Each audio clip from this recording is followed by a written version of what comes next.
Alright, so this video is going to be mainly focused on literally the beginning steps of someone wanting to change their lives, alright? And, that could be anywhere between someone just wanting to lose a couple pounds here and there, or maybe you were really, really skinny and you wanted to get bigger or stronger, or, maybe you're an athlete and you want to become a better athlete and you just want to understand a little bit more on how to get started in the gym or just fat loss in general. But this is going to be literally from the very beginning. And as long as you're asking the question of, should I be healthier? Should I start losing weight? Should I go to the gym? Or if you know you should be going to the gym, then this is a good start. All right, so I want you to take a look at the picture that we have here. And you could think of this circle kind of like who you are as an individual.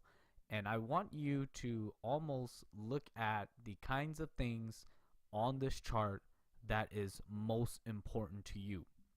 Now, I would like to add that you only have one body, one life to live, and the physical body plays a very big role in everyday activities. So I would also say you want to prioritize your physical body and your physical health needs, but at the same time, if you're a person who find it that family is very important or your career is very important, definitely put a priority on those before you even think about stepping into the gym. If you are already having a hard time just trying to get your life together and you haven't even thought about your physical health at all, then I would say just continue fixing that aspect of your life that you feel is more important than your physical health, and then decide to come back and fix one more thing in this entire circle at a. And the reason why we want to do that is because if you're going to dedicate some time, some of your personal time, to the gym or to your health, we're going to need you to be kind of focused on that part of your journey. Because if you're not focused and something out of your life, or some of your friends are doing something like this, or if your family are doing something like that, you're going to fall off immediately. And the idea is to continue doing physical activities and being worried about our health for the rest of our lives. So if you are not ready to commit to yourself to a healthier lifestyle, then I would also say that it's just easier to go ahead and fix all the other stuff first before you get into the gym. That way you can stay committed longer and the results that you have can continue blooming at a better pace and in a better way when you're 100% clear of all the problems that you have. So that way you can maximize your physical gains, and everything else will just kind of fall into place. All right, now that we got all of that kind of situated, the next question that you need to ask yourself is, what is your primary reason why you're going into the gym? Now, I want to separate, I guess, three school of thoughts. So if you are dedicated more into one of these schools of thoughts, then the kind of training that you want to do will be more specific to that style, but that doesn't necessarily mean you can't be involved in the other two schools of thoughts. And honestly, if you're not committed to any one thing at all and you just love fitness or just love health, why not just do all three? And if you're mainly focused on fat loss, I would say, then the idea would be you could do all three again and still be fine.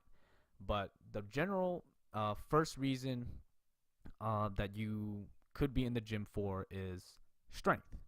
Now, strength is, of course, just getting stronger.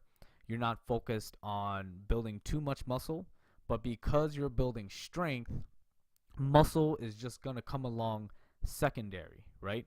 And because our main focus is strength, which is almost the opposite of cardio or fat loss, we almost want to do a very small amount, almost to no amounts of cardio if you're just focused on strength.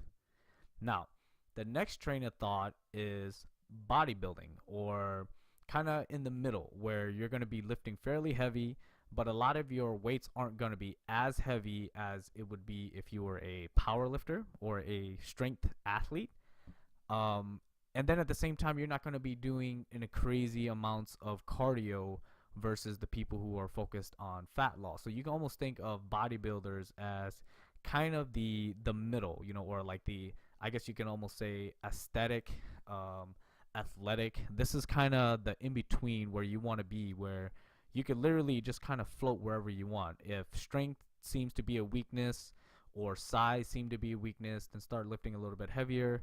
Or if definition or cutness and things and you know, building a little too much bulk is your problems in your physique, then you could just do a little bit more less weights, kind of add a little bit more of the cardio. So this is kind of like the in between the strength and our next category, which is fat loss. Now, fat loss, you're going to be mainly focused on, of course, just slimming down. So you don't necessarily have to lift anything heavy or lift weights in general. You can just focus on the easiest aspect of whatever it is in life that makes you lose fat or slim down, and that could even be your diet. Some people don't even have to work out to lose weight. If you are disciplined enough to focus on your diet, but for the most part, if you also exercise, that will also help you with your fat loss. But those are our three trains or schools of thought. And you want to ask yourself, once you decide that you have the time and you want to dedicate to your health, which one of these three that you want to focus on, and just immerse yourself into that field. Okay?